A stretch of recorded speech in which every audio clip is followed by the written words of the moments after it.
पूजा की अधिकारिणी नहीं है। मेरी बात को ठीक से सुन लें, यदि मैं बिना प्रमाण के बात कहूँ तो मेरी बात को कोई काट के तो बताए। माता पार्वती स्वयं ये कह रही है कि चौथे वर्ण को किस तरीके से सालराम भगवान की पूजा करनी चाहिए और स्त्रियों को भी कैसे पूजा करनी चाहिए। यदि स्त्रियों को अधिकार न होता तो फिर वो प्रश्न ही क्यों करती। वैश्यो वापि कथम शूद्र स्त्री भिर्वापि समादिश। चारों वर्णों को किस तरीके से पूजा और नारी को कैसे सालराम भगवान की पूजा करनी चाहिए, इसके बारे में महिमा का उसमें वर्णन किया गया है। उसी प्रकार से माघ मास के महात्म्य में भगवान शालिग्राम की महिमा का वर्णन किया है। तो भगवान इसका सिर्फ दर्शन करने मात्र से जो कोई इसका दर्शन भी कर लेता है तो ब्रह्मघाती भी क्यों न हो, यदि किसी से ब्रह्म हत्या भी हो गई है तो वह भी शुद्ध हो जाता है। उस घर को वेदों ने श्रेष्ठ तीर्थ बतलाया है जिस घर में शालराम भगवान सर्वदा विराजित रहते हैं। क्या कहा गया है? तस्या दर्शन मात्रेण शूद्रो मुक्ति मवाप्नुयात् अनेन विधिना देवी ये नरा पूजयन्ति वै तद्ग्रहं सर्वतीर्थानां प्रवरं श्रुतिनोदितं यत्रेयं सर्वचा मूर्ति शालिग्राम शिलासुवा। भगवान शंकर कहते हैं ब्राह्मणों को, देखिए उन्होंने कहा उस घर में वेदों ने उस घर को श्रेष्ठ थे और कनिष्ठ वर्ण के लिए वर्णन किया। सालराम शिला का वो तो एक प्रतिमा रखे। इसमें कितनी बड़ी बात कही गई है। इसमें कहा गया है कि तस्य दर्शन मात्रेण शूद्रो मुक्ति मवाप्नुयात्। क्या वर्णन किया गया है कि चारों वर्णों के लोगों के लिए कहा गया कि यदि तुम शुद्ध नहीं हो, खान पान ठीक नहीं है, तो सिर्फ दर्शन मात्र से भगवान शालिग्राम कल्याण कर देते हैं।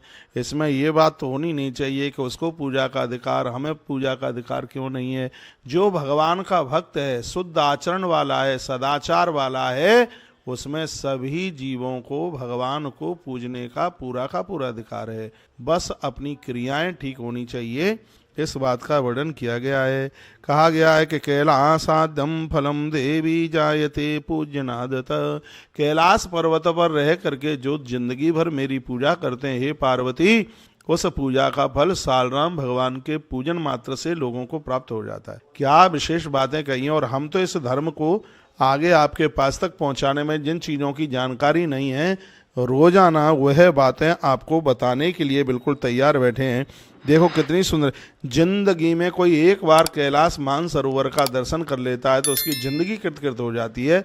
लेकिन इसमें वर्णन किया गया है कि जो लोग सालराम भगवान की पूजा करते हैं उनको प्रत्येक दिन कैलाश पर सभी देवी देवताओं को पूजने का फल और भगवान महादेव के दर्शन करने का फल प्राप्त होता है।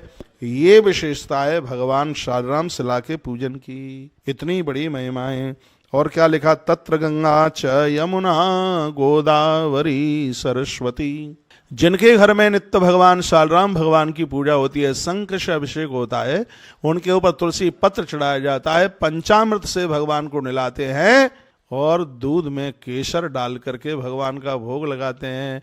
तो वर्णन किया गया है कि भैया धरती के संपूर्ण देवताओं का दर्शन आपने कर लिया, भगवान उस घर में आकर के बैठ गए। पूजा भले ही 10 मिनट की करें, उसमें भगवान के होने की बात समझें। ये विश्वास करें कि परमात्मा प्रत्यक्ष रूप से हमारे घर में निवास कर रहे हैं, ये भावना होनी चाहिए। तो वही बात हम इस ग्रंथ के माध्यम से, माघ महात्म्य से ये बातें हम आपको निवेदन कर रहे हैं। और एक बात कहना मैं बिल्कुल नहीं भूलूंगा, जब तक माघ महात्म्य की कथा करूंगा तब तक 10 वर्ष गंगा सागर में रहने से और 10 वर्ष प्रयाग में रहने से, 10 वर्ष काशी में रहने से और 10 वर्ष श्री पुष्कर जी में रहने से जितना फल प्राप्त होता है, माघ के महीने में सिर्फ 3 दिन भोर में जल्दी स्नान करके दान पुण्य करके स्त्री पुरुष इतने पुण्य की प्राप्ति कर लेते हैं। बोलिए भक्त वत्सल भगवान की।